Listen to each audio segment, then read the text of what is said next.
Today I don't want anything grand, just clarity.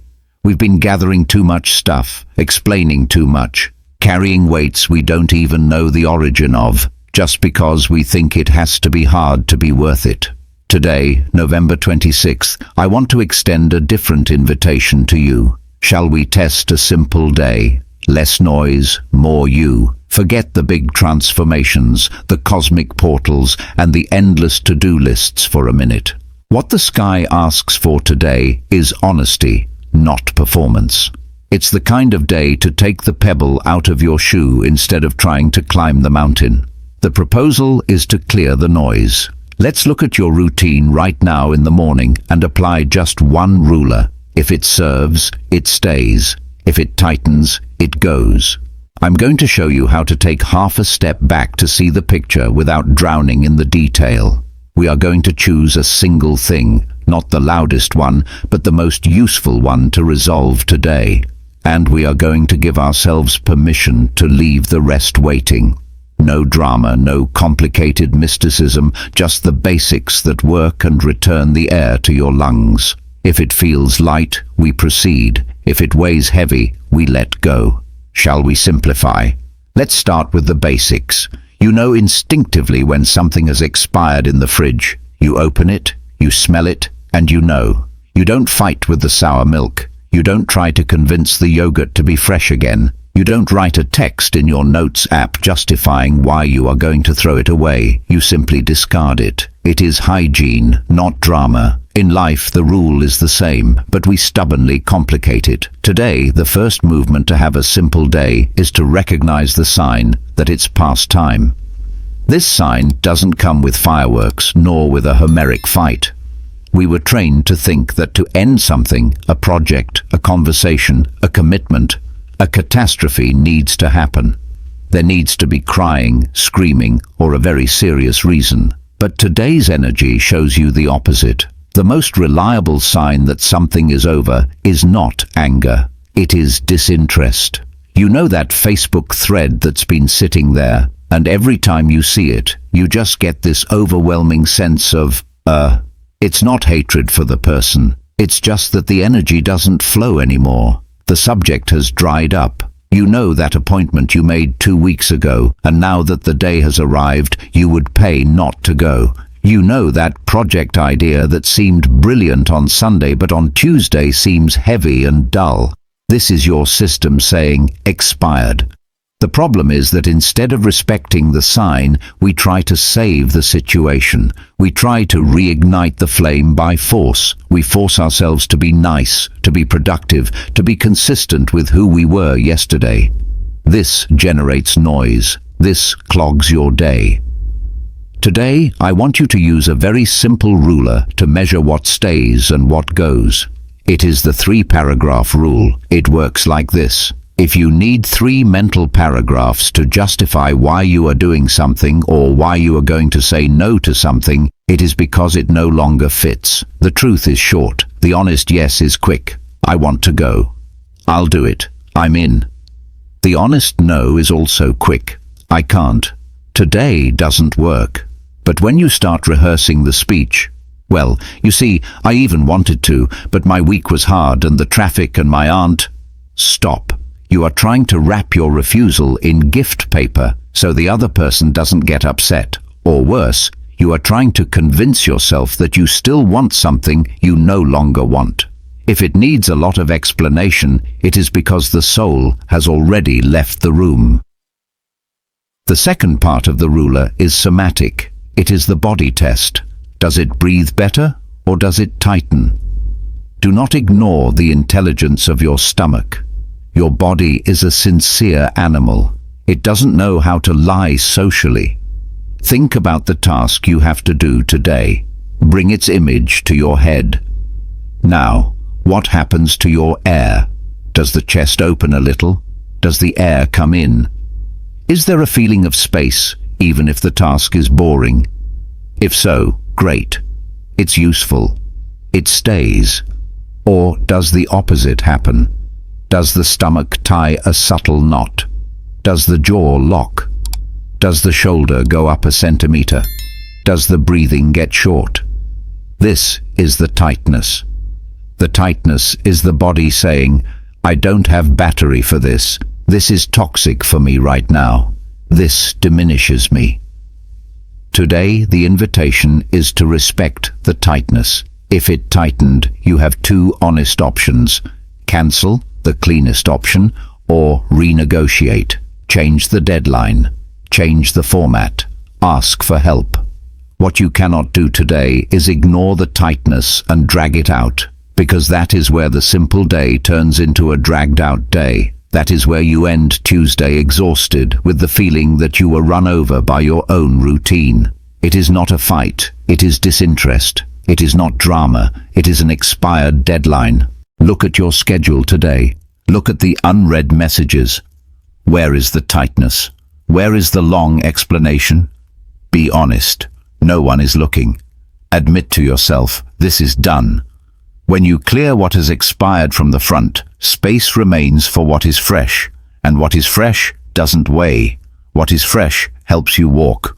After identifying what has expired, the second movement for a simple day is geographical. I'm not talking about traveling, I'm talking about changing your position in relation to the problem. Have you noticed that when you are trying to thread a needle, the closer you bring your face, the more your hand shakes? Or when you are glued to an impressionist painting, all you see are meaningless blobs of paint. Life is the same. Most of our anxiety comes from a distance error. We are too close. We have our noses pressed against the problem. We are inside the phone screen. We are mixed with the other person's emotion. When you are too close, you don't see the picture. You see the pixel, and the pixel is scary because it has no context. It is just an isolated point of tension. Today the proposal is the half step back. It is not turning your back and running away. Running away is abandonment. The half step back is perspective. It is that physical and mental movement of retreating half a step so that your field of vision opens up. Suddenly, you don't just see the jammed lock, you see the whole door, and often you see that the window next to it is open. How to apply this in the practice of your Tuesday? Start with communication.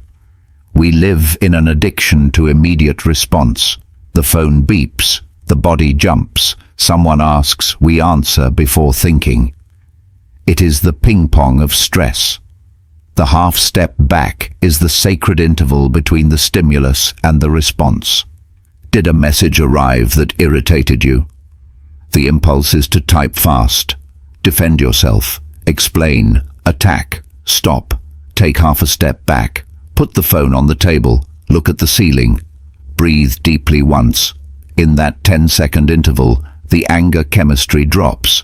Your prefrontal cortex, the smart part, starts working again. You look at the message again and realize this is not an attack, it is just a confused person. Or, this is not urgent, it can wait until 2 p.m. By taking this step back, you recover your sovereignty. You stop being an automatic reflex of the world and become the owner of your voice. Again, the golden rule here is responding less is responding better.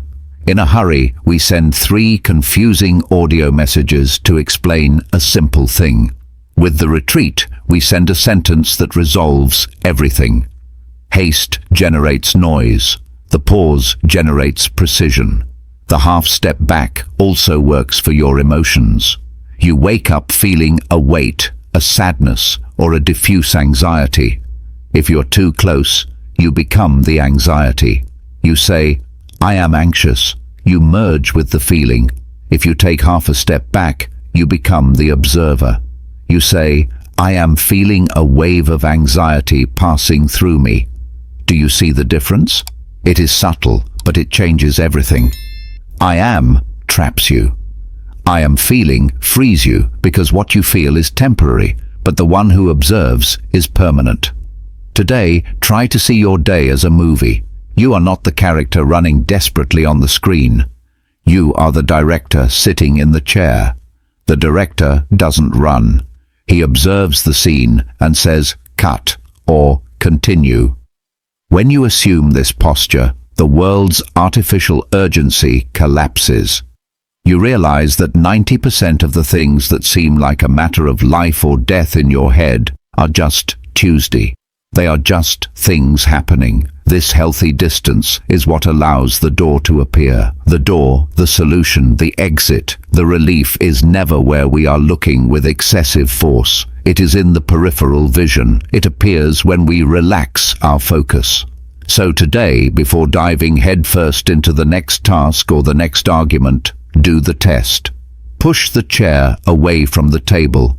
Breathe. Look around. Ask yourself, what is really happening here?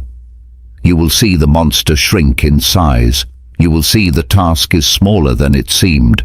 You will see you don't need to run. No rush.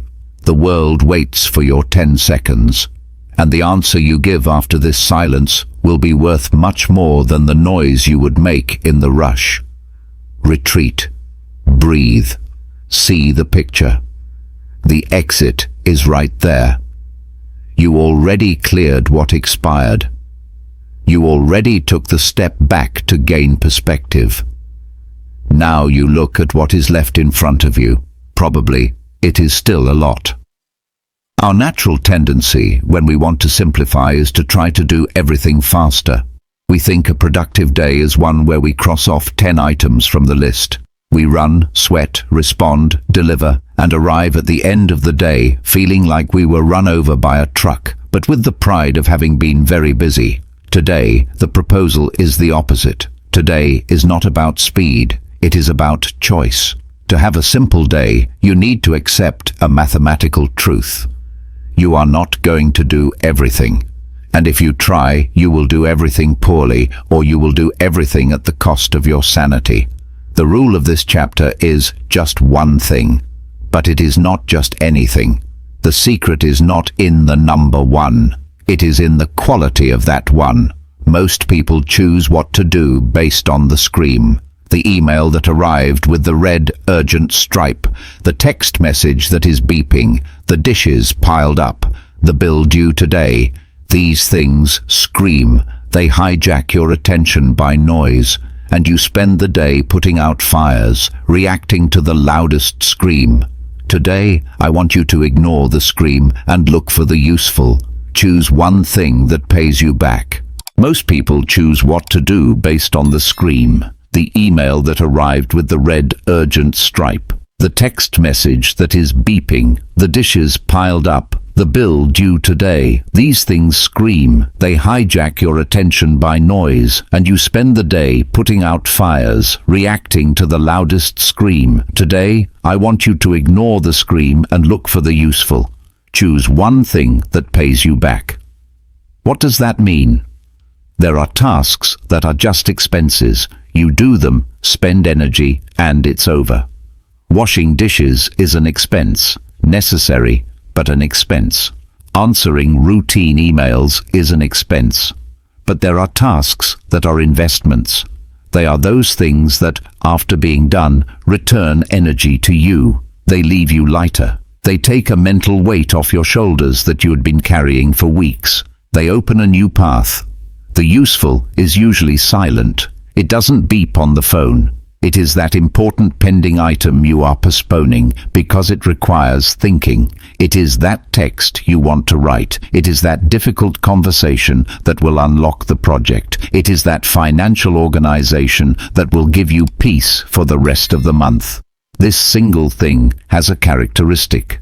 The relief it generates is disproportionate to the time it takes. You can spend 8 hours answering emails and end the day empty. Or you can spend 45 minutes resolving the useful thing and end the day feeling like you conquered the world. Today, your mission is to identify that thing. Ask yourself, what is the one thing that, if I finish today, will make everything else seem less important or easier? Usually, it is the thing you are avoiding. It is the frog you have to swallow.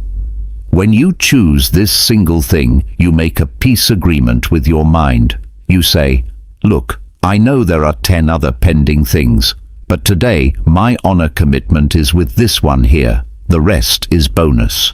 This takes the pressure off. This kills performance anxiety. You sit, you focus, you do, and the rest waits. This is the hard part. Letting the rest wait requires courage. It requires you to endure seeing the notification there, sitting and not clicking. It requires you to say no to the other's urgency, to say yes to your priority. But here is the magic of a simple day.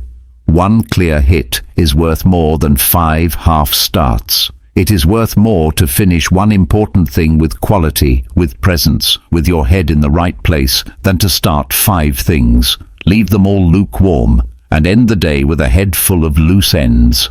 The human brain hates loose ends.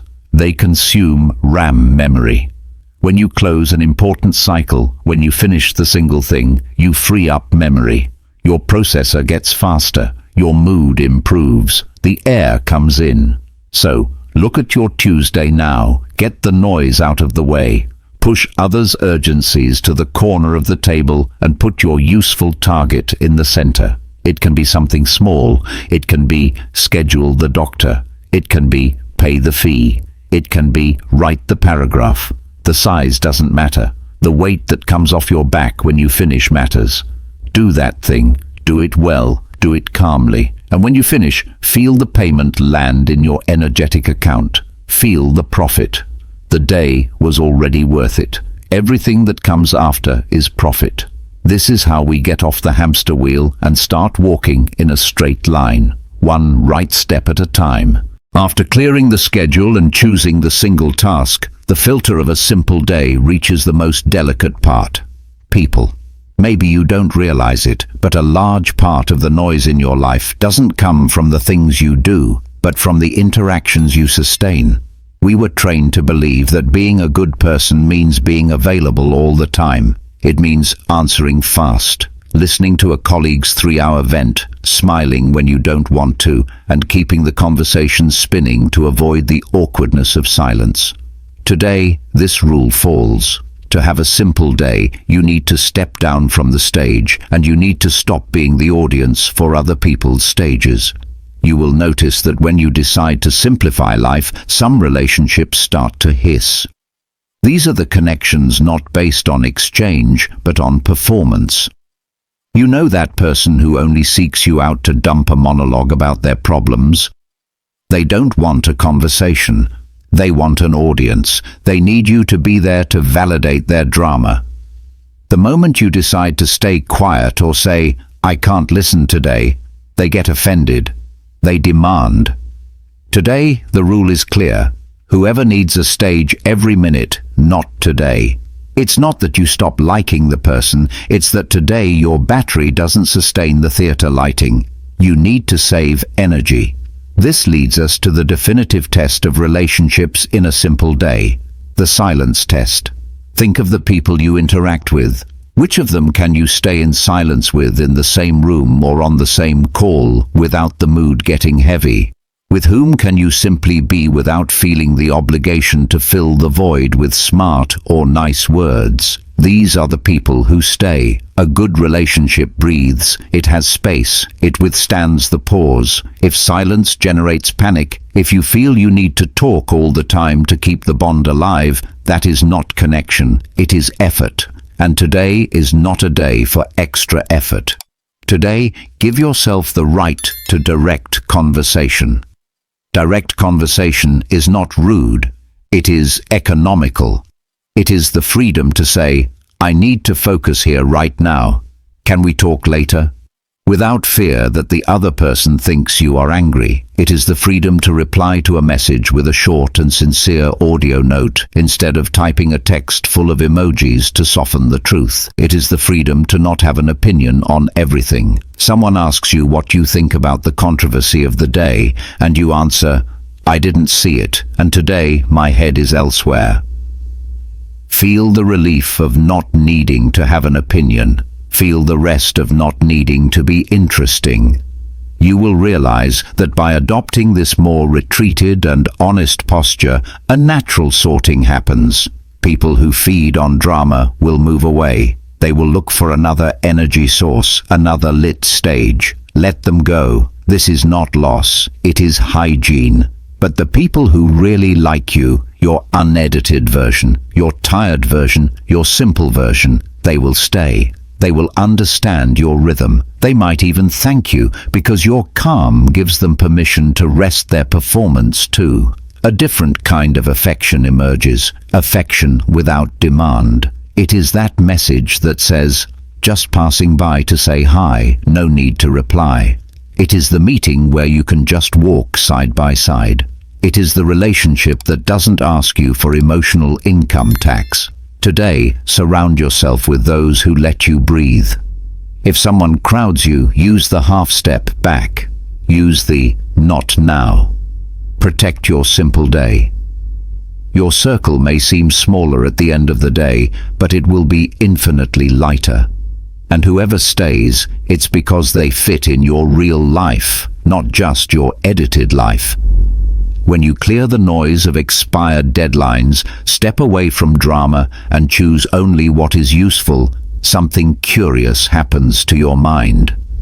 The empty space you created doesn't stay empty for long. It is filled, but not by noise. It is filled by clarity. The fifth movement of a simple day is the phenomenon of the whole idea. You know when you spend days trying to solve a problem, forcing your brain, drawing mind maps, and nothing works.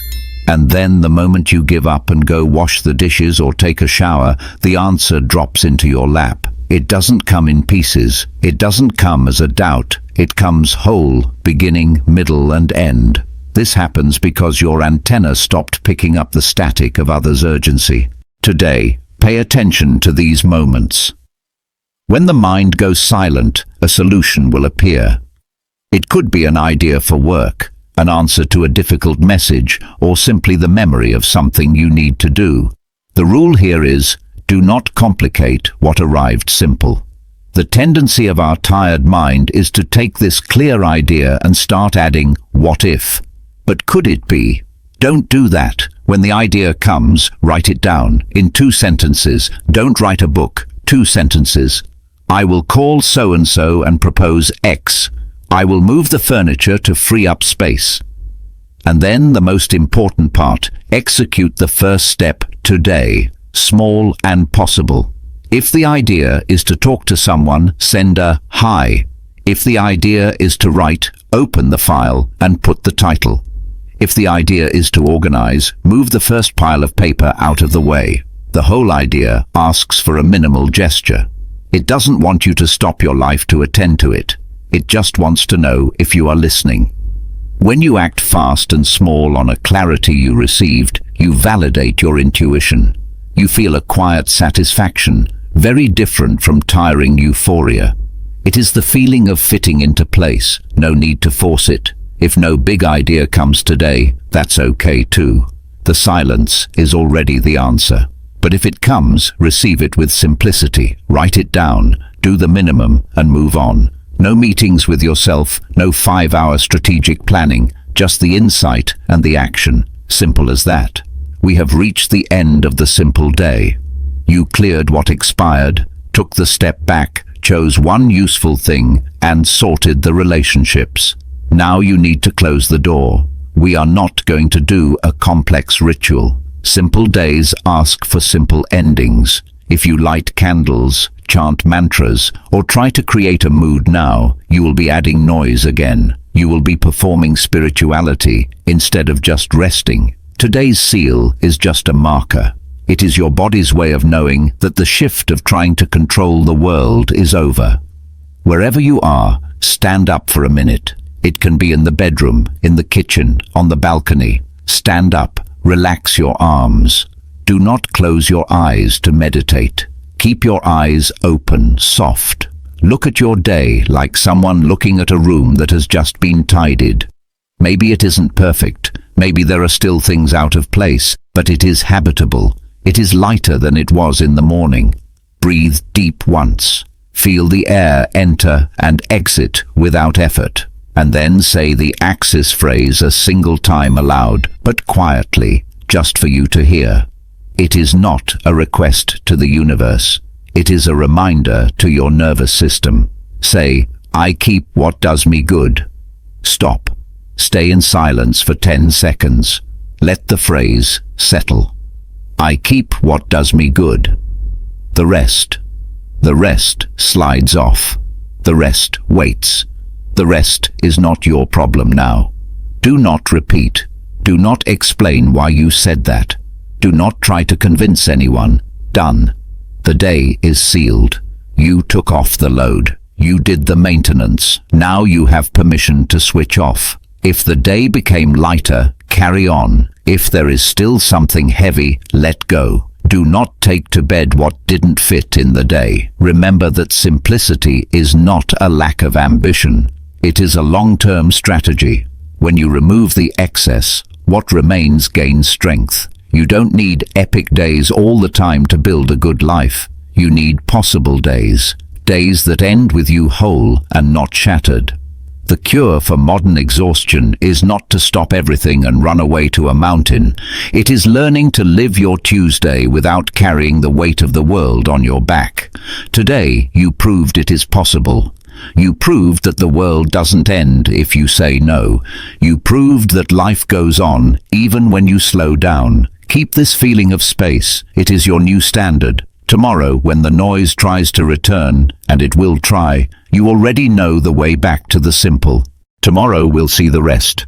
Tomorrow, the sun rises again. The to-do list will be there, and the world will keep turning. But today, you did the most important thing. You stopped fighting with life and started walking with it. That is all. Less noise, more you. Rest.